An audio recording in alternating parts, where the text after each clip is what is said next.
Greetings, everyone, and welcome back to Affirmative's 2025 webinar education series. Today, we will be talking about ACH originator risk management. My name is James Rowe. I'm a member of the ownership team at Affirmative, and it is my pleasure to introduce you to two of my distinguished colleagues, Kim Roberson and Scott Brown. Kim and Scott co-lead our product management function. Kim is an accredited payments risk professional. She is also a Six Sigma Green Belt, so don't mess with her. She has run payment services departments for a number of financial institutions. And in addition to working with Scott on our product development efforts, she is in charge of our implementation process. So many of you, our current customers, probably know Kim very well. I'd also like to introduce Scott Brown. Scott is a combat hardened Marine, a Marine veteran. He has proudly served his country under fire in Operation Iraqi Freedom. He's been with us for 13 years. And in addition to working with Kim on our product roadmap, Scott serves as our Chief Information Security Officer. So welcome to both of you. Glad to have you here. Before we dive in, I'll make one note. You have a question icon on your screen. Feel free to ask questions as you see fit through that chat. If we are able to work those questions into our action-packed 45 minutes, we will. Otherwise, we will follow up with you immediately following the call today to address any unresolved or open questions. So with that, let's dive in. Excuse me. Kim, we're going to start with you. Let's just sort of set our premise, our first principles. Would you mind explaining to us what are debit and credit limits? Sure. Thanks, James. Yeah, so, depending on your ACH origination portfolio, you may have originators that originate debits, you may have originators that originate credits, or both. And determining that is the first step. And the second step to that is going to be assigning them limits. So you want to be able to mitigate and control the amounts that your originators are originating. So if they are a, let's say, a payroll processor and they primarily originate credits, you are going to want to give them a credit limit saying, okay, over this amount of time, you can originate this amount of credits. Same thing for debits. If they're a debit originator, then you're going to give them a set limit to say you can originate this amount of limits or this amount of debits over a set amount of time. And James, one of the things that we kind of, when we're explaining this to even like our internal team members when we're cross training, is we talk about credit cards, just to have something to relate it to. So, in the credit card industry, I'm sure everybody out there has a credit card. You've all got a limit on that credit card of how much you're allowed to spend, how much you're allowed to utilize. What's the same thing in the ACH origination world is you're going to be giving your originators those limits of how much they can actually transact on a daily, weekly, monthly basis. It's an excellent analogy. I appreciate that. And I guess that's a good lead to the next question of what is the purpose? Why do FIs, specifically do they use limits? Right. So I really like this question because the first answer on here says, well, it's not a requirement. Yep, NACHA says we have to do it. And your third party senders also have to assign limits. But what's the big why behind it, right? Just because NACHA says we've got to do it, we have to do it. But what's the why? So there's a lot of risk associated out there in ACH origination. You've got your fraud risk, you've got your operational risk, you've got your credit risk. So when you have, let's say, a payroll originator and they're originating credits, and you're monitoring to their limits, the reason behind it is you need to know if they go over their limit because one, there could be an anomaly. It could be a duplicate credit file that's been presented. And if they're twice the amount over their limit, that's going to set off some red flags and trigger some investigation. Whereas, if you didn't have those limits, that might just fly right on through. Same thing for fraud. If there's an anomaly out there and you've had some sort of bad actor originate these files and they're coming through, they're up for your review, and there's a crazy spike in transactions, having those limits is going to help be that indicator if there's something that you need to get out there and look at. So it's kind of like an early warning system. Yeah, sounds right. So there's a fraud component to that. There's an operational component to that, and it's just good governance for a financial institution to understand how much their originators are putting into the system, so that they can maintain some overall control associated with that. And that, I guess, related to that, our next question: can you dig into some of the specific risks of either not setting limits at all for an FI, or if they tend to set limits too high or too low? Yeah, and even right before I get into that piece specifically, a big part of this is it's to protect your originators, your customers. It's to protect the bank, it's to protect the network, and it's to protect, the other FIs that these transactions may be going out to. And sometimes I feel like that's just not talked about enough. Like it's okay, we've got to enforce the limits. Let's do it because it's going to come up on an audit. Well, it's for protection, and it's not just protecting one business, one entity. It's protecting the entire network out there. Um, so yeah, getting into some of the key limits. One, you should have limits, not just says so, and we just talked about the why behind it. But it can come up on your audit. It can become an audit finding. It can become a very sore point. But also, of course, if you've got those larger than expected volumes, you've got those anomalies, those variances, that unexpected activity, um, you really don't have a great way of mitigating it proactively if you're not setting those limits. So, moving into part of like what Nacha also says is yes, you've got to have limits, but also you have to monitor to those limits. So just having limits in place is not enough.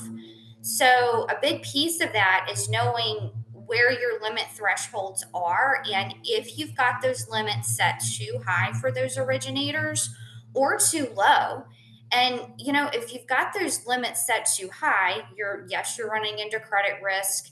You could have account takeover that you may not be aware of.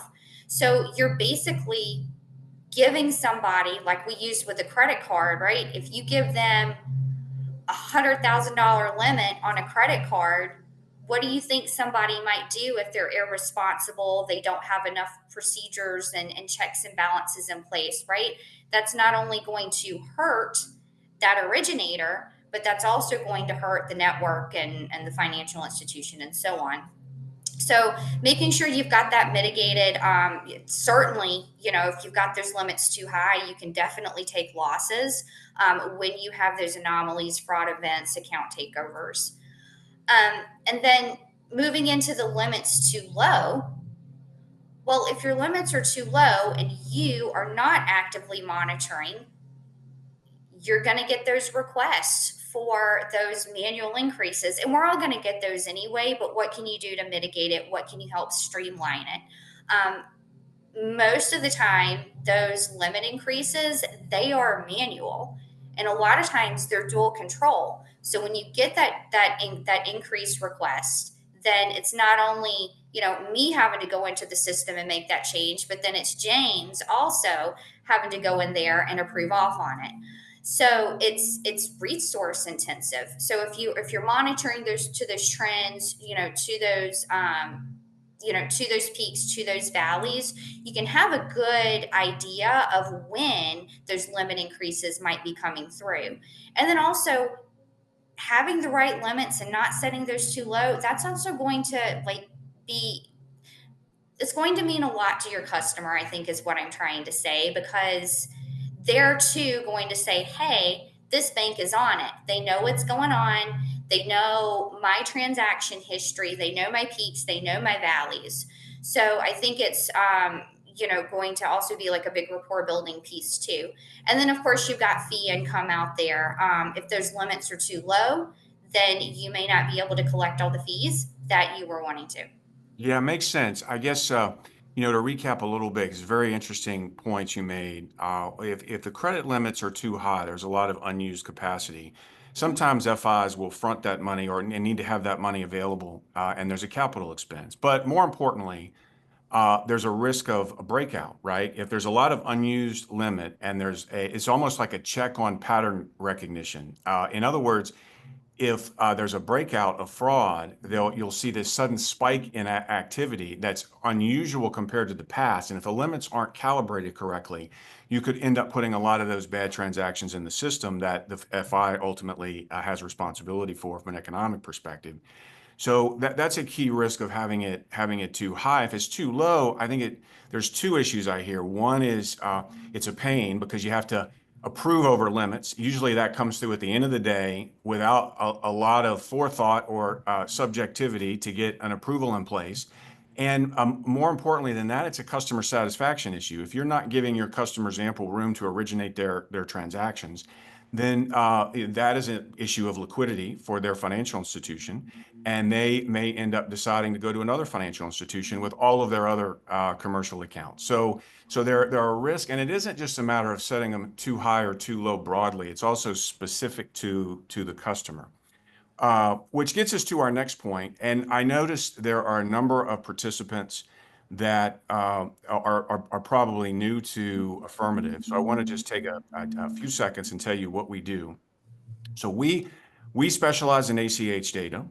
We will ingest and organize your ACH data, and then we'll provide reports and analytics that help enable compliance and risk management associated with that for a number of different purposes, for internal auditors, for external regulatory, for setting and managing credit limits, and a lot of other dimensions of risk management.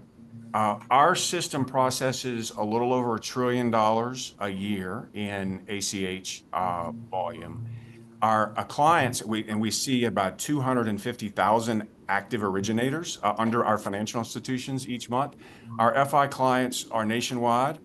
They range from credit unions and community banks. I think the smallest we have is a community bank that has 400 million in assets, up to top 10 money center banks nationwide.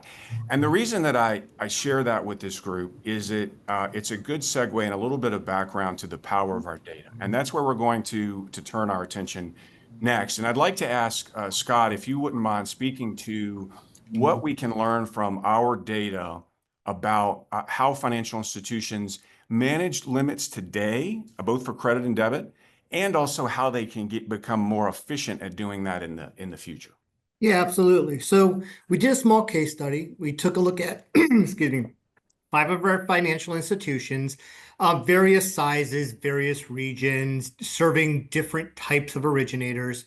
But what we did is we drilled in on their February 2025 activity, and we just wanted to see how were they utilizing the limits they had set in our system. So as you'll see here on the screen, they really ranged in size. Some of them had limits as small as $250 and as high as 88 million. The utilization also ranged, right? So we can see on the high end, it's closer to 48%. On the low end, it's down near 20. And this is really telling us something I think a lot of us probably already kind of knew, that there really is no standard for how to set a limit. You get some basic guidance, maybe from your payment association or NACHA. They'll tell you to take a risk-based approach. They'll tell you to establish a process, but they don't give a lot of guidance. Not when we compare it to something like return rate reporting. We all use one of 2 formulas. We all calculate it the same way. It's very standardized, it's very repeatable, and it's very consistent. where limits, that's just not the case. They kind of leave it up to you to figure out. And then based on just this small case study, I think we can kind of see different banks are finding different levels of effectiveness. And that underutilization really speaks to those risks and those costs that Kim was outlining of extending more credit limit or more limit than the originator actually is going to take advantage of.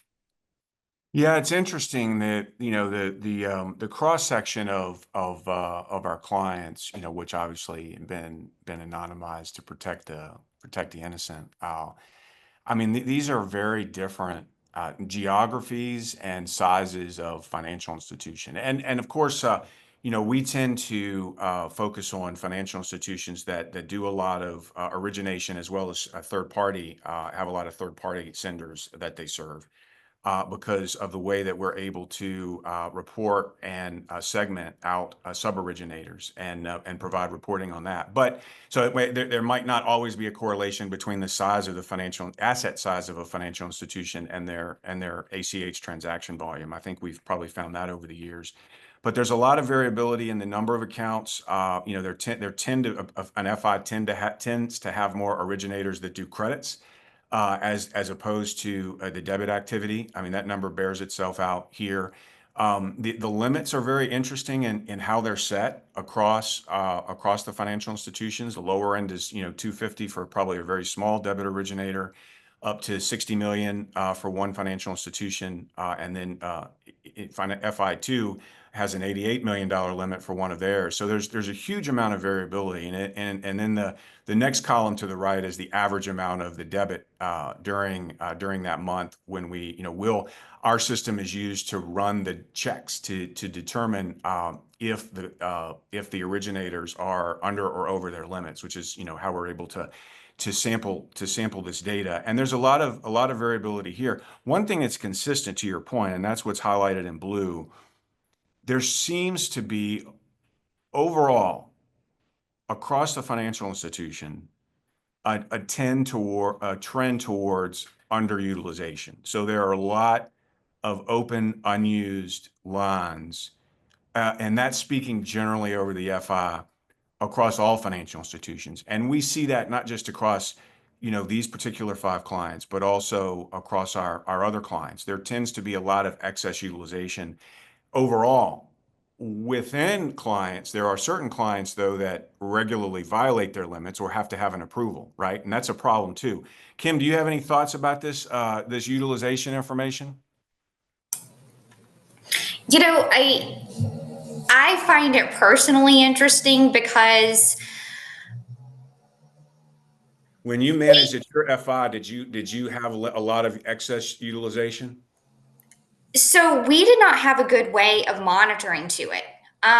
Everything that we did was pretty much done on spreadsheets, and it was kind of just us having to like find our way through it. And you pick a limit, you kind of see what sticks.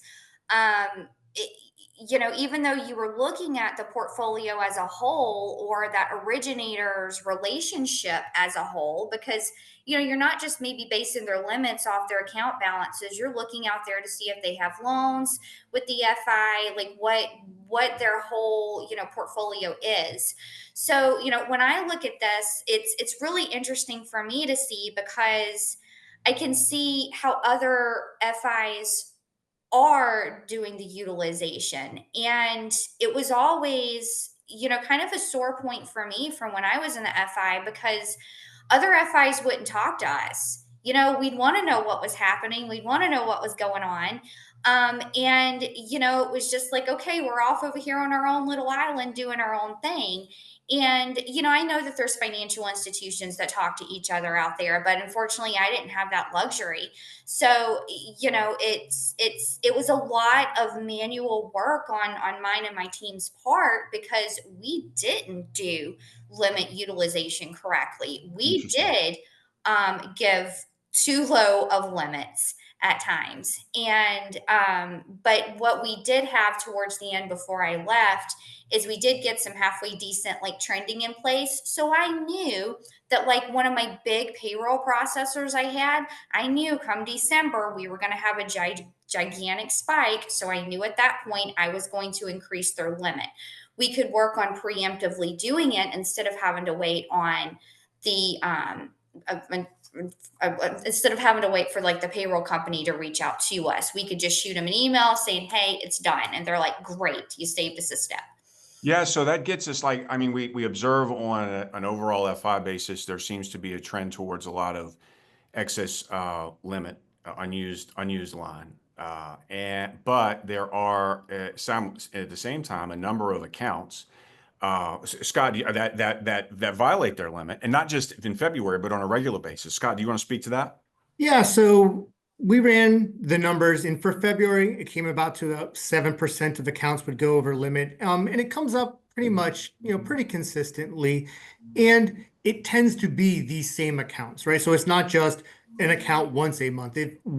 And you probably at the bank know who those accounts are, right? They tend to go over their limits in more than once. So again, there's some variability, and I think that also kind of lets us know maybe who's just setting really high limits versus who's setting them more accurately based on the number of overages. Like, it's really about what you're optimizing for. If you're optimizing for risk, you probably have slightly more overages, where if you're optimizing just to never have to do an approval, right, then you've probably over allocated limits to your customers. Right, and that as a strategy probably isn't like the optimal way to go about this, right? Because I think you want to make decisions about how to set limits and also how to manage. Inevitably, there will be limit violation requests that you have to decide, have some process in place. And then you were mentioning to me the other day, or you and Kim, that a lot of times it's someone that's ready to go home that, I mean, it's 5 o'clock, they've got to make this decision. And there's a lot of subjectivity associated with it. And it's time consuming and it's unplanned and unexpected. And it does happen, even with financial institutions that carry a lot of excess limits overall. What do you think about like maybe a superior approach to managing managing limits and B managing limit violation requests? Yeah, it's really about taking a risk-based approach. So, like many of you, we risk rank our originators of all the originators in our system. Now, we've come up with our own proprietary formula for doing that. That's really calculating the risk that an originator is going to originate unauthorized returns.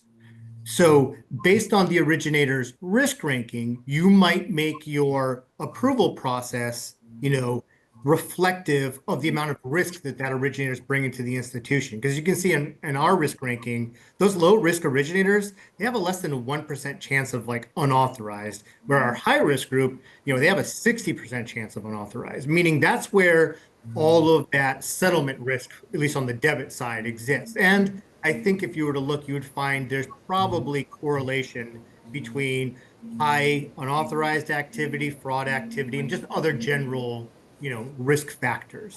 Right. It So makes sense. Sorry, go ahead, brother. I was just going to say, so using like a risk-based approach, where before if we had to do 88, debit limit exceptions, we might say, well, all my low-risk originators, ACH operations can sign off on those without a second approval. But for my high risk, I might need, a banking officer. One more thought on that, because I see the question keeps popping up in the chat. It was asking about pre-funding and how this factors into that. You might say, well, my low risk originators, I'm not going to make them pre-fund their accounts because they're not introducing high levels of risk into the institution, where my high risk originators, those are the ones who need to be pre-funding their credits as an alternative to offset that risk that is associated with, they still have to have a credit limit according to the rules, but you might make them pre-fund where you allow your low risk not to pre-fund.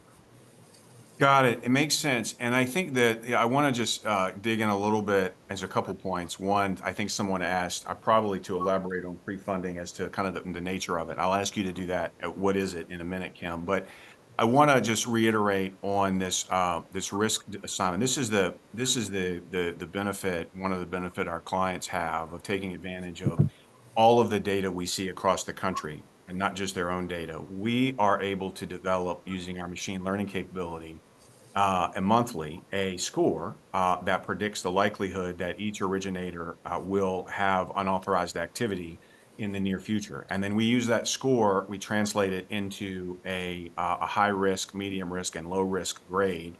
And then to Scott, what Scott mentioned earlier is if it's a high risk originator, that means that originator is more than 60% likely to have an unauthorized activity in the next 60 to 90 days.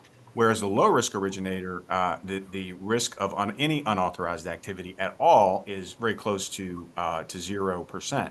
Now, what this tells us is that the over limit accounts are not all the same. So if you take the same approach to decisioning over limits at 5 o'clock or 6 o'clock or 7 o'clock in the evening, and you just approve them all or do a very cursory review, you're letting high risk violators through and you're letting low risk violators through. So a very powerful way to deal with that is using if not this score or this score, our unauthorized score, with other factors to tailor the limits up front. But then also when you're making the decision, you'll want to know if that potential violator that's awaiting approval is low risk or high risk, and be able to document the reasons why you have made that decision. So very, very powerful stuff.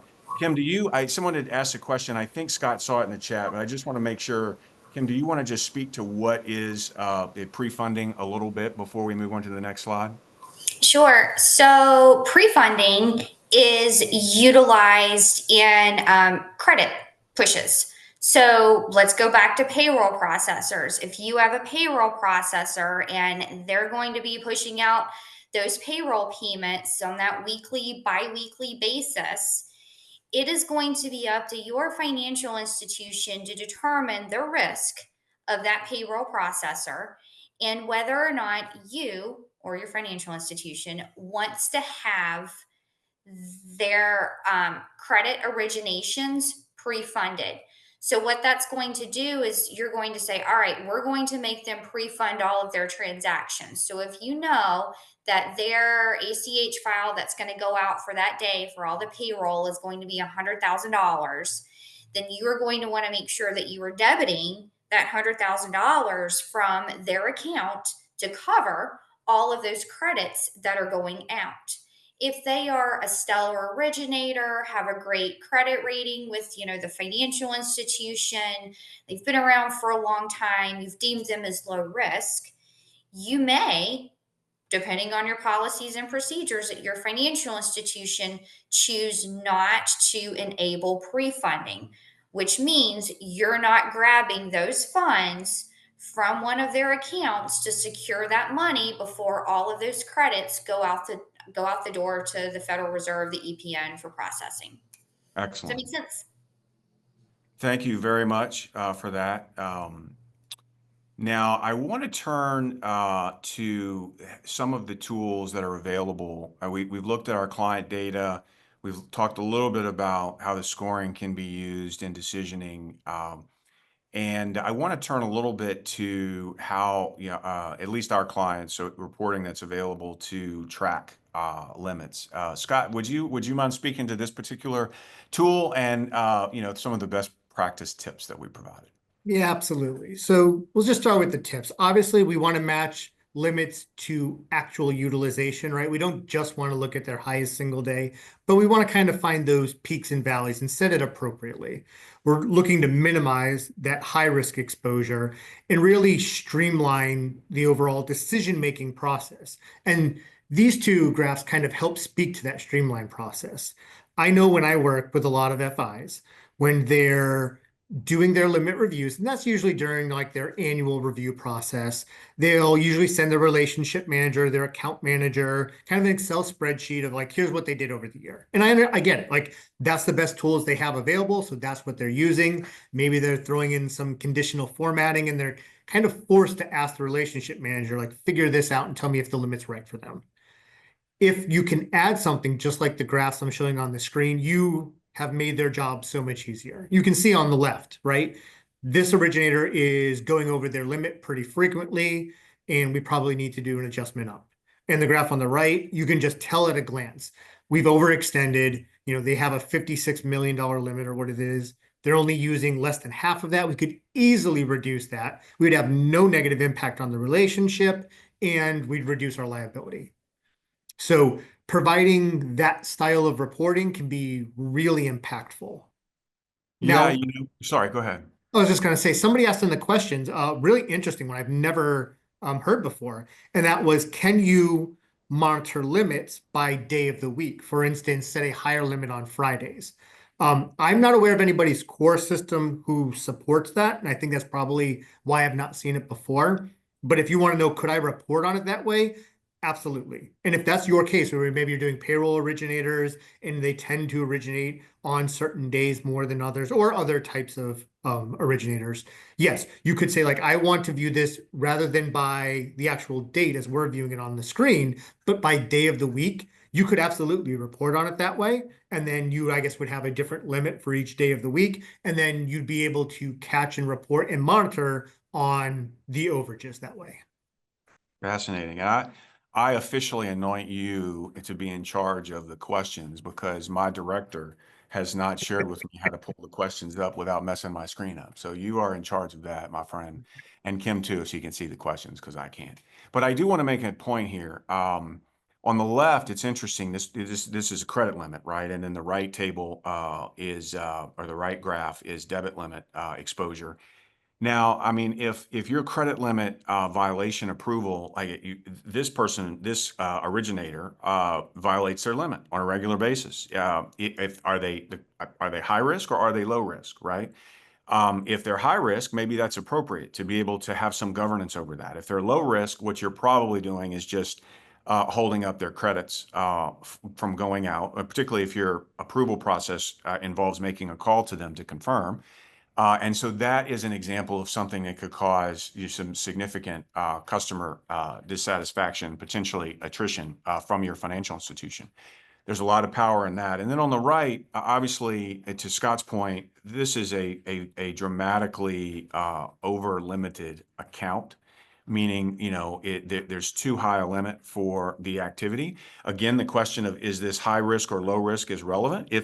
Particularly if it's a high risk, this is a very dangerous thing because if there's an issue associated with that originator submitting a lot of unauthorized activity without your oversight, they have the ability to do so and have it slip through the process. So, do you guys, Kim or Scott, have any more comments on that before we show the audience our last report? Okay, I'll take silence as golden. So, Scott, can you talk us through this other more tabular view of how our clients are able to monitor their originator limit utilization?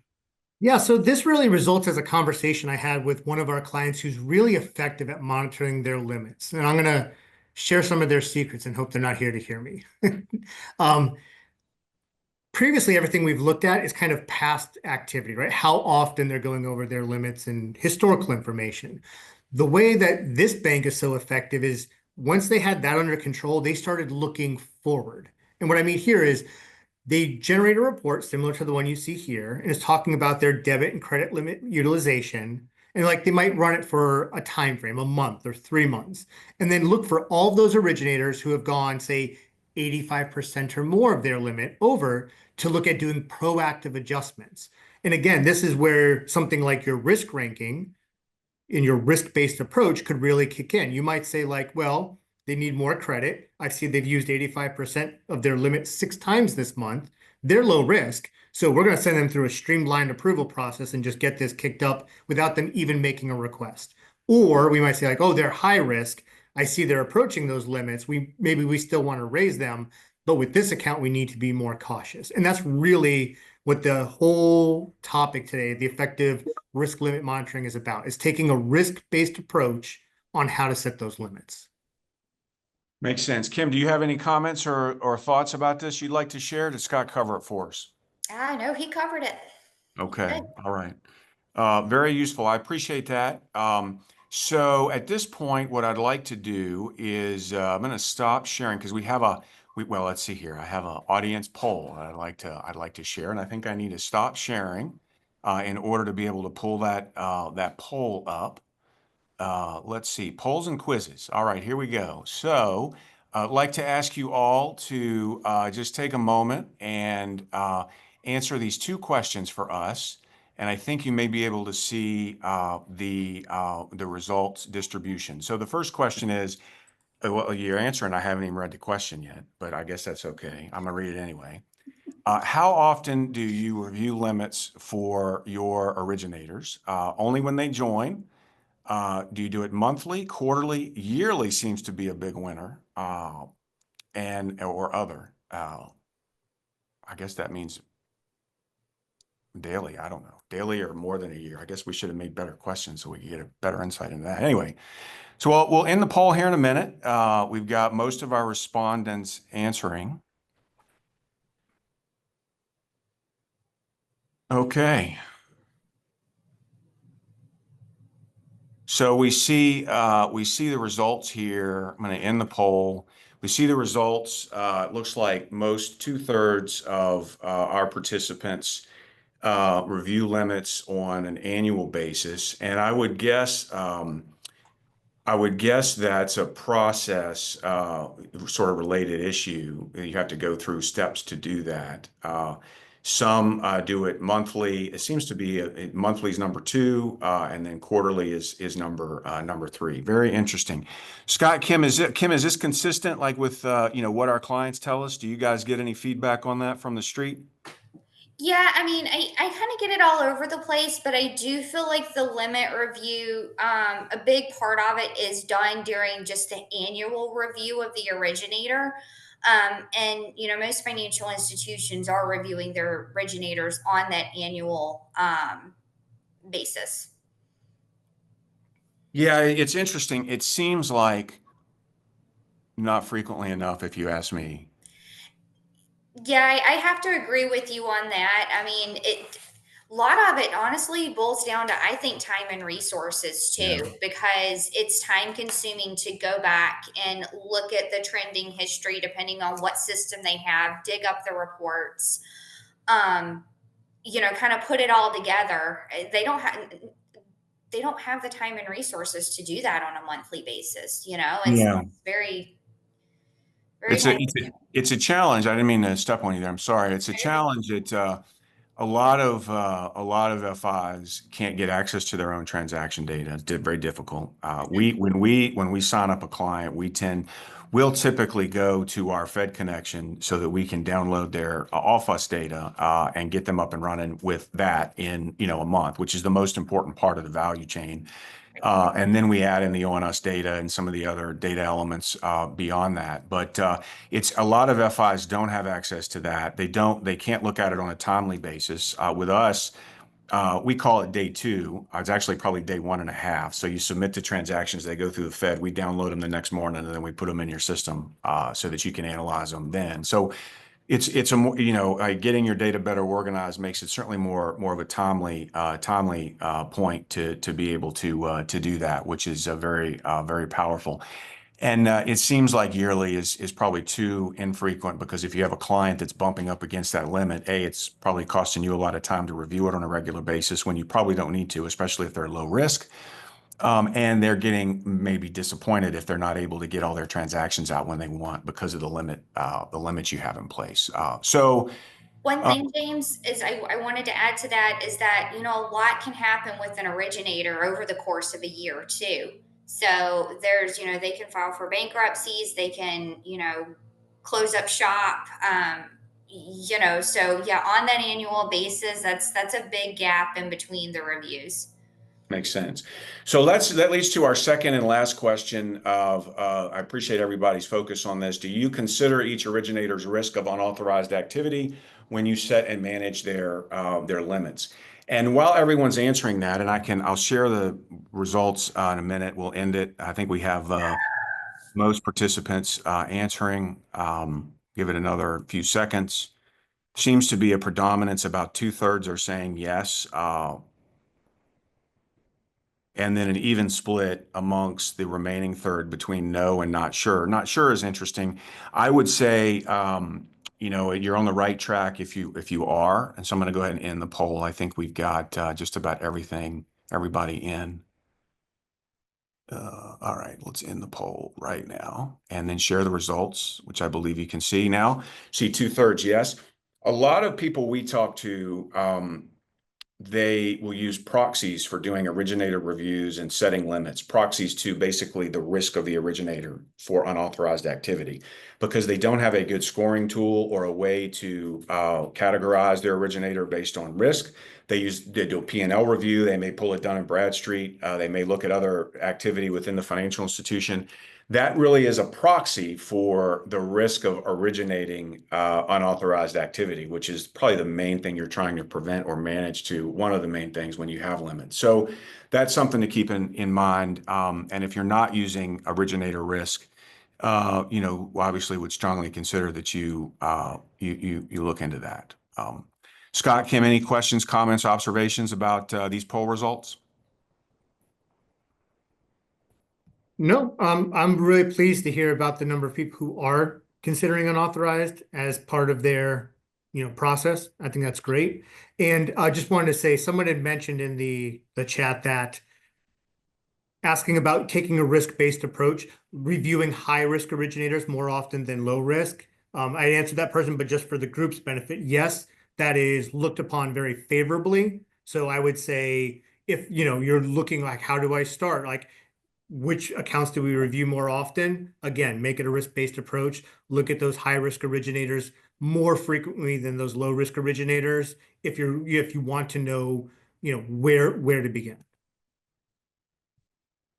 Excellent. That's wonderful. Kim, any final thoughts from you before we wrap up? Nope, I'm good. All right, that's wonderful. So as I think about the conversation we had today, I think I was very excited in helping the team put this presentation together because I think there's a lot of opportunity in the industry and there's a lot of data that I think we're able to bring to bear, and obviously experts like Kim and Scott to be able to help provide their knowledge about charting a better path forward. I think a lot of this could be streamlined. I think a big enabler is getting your ACH transaction data organized, getting returns matched so you can see unauthorized, so you can track it, having a good reporting mechanism in place and tracking, and then using a risk management tool to categorize the risk, more of a forward-looking tool, such as our unauthorized score, to make an assessment of the risk originators pose in the future. I think also, industry-wide, there seems to be a lot of excess limit. In other words, overall, there's a lot of low utilization compared to the limits that are set.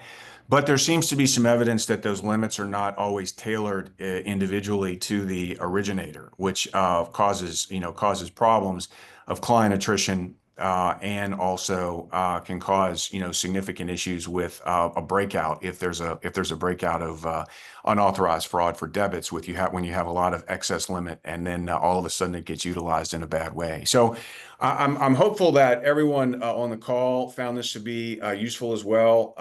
Scott, Kim, are there any questions in the queue that we need to deal with? We've got like a minute, so if we can get to it quick. If that's great. If not, then we will, follow up individually. While they're taking a quick look, I want to quickly share this last slide. There's a QR code there you can link. I have no idea where you go when you link to that QR code. My director didn't tell me. I hope it's has to do with Affirmative. I'm just kidding. I'm sure it does. We will be at NACHA in New Orleans. I would love for you to come and say hi to us. We have an event planned. I think we have a nice little piano bar, and I'm going to be singing. I'm just announcing that now on this call. I'm going to be singing in New Orleans next month along with the pianist. So we'd love to see you there. And of course, any questions or comments as follow-up, we'd certainly be grateful. For our clients on the call, we appreciate your business. We appreciate your continued interest. I do want to foreshadow next month's session. We have been working on a really great package for the 2026 NACHA rule change, and we're going to unleash that on the world this time next month. So please stay tuned, everybody, and have a great day. Thank you.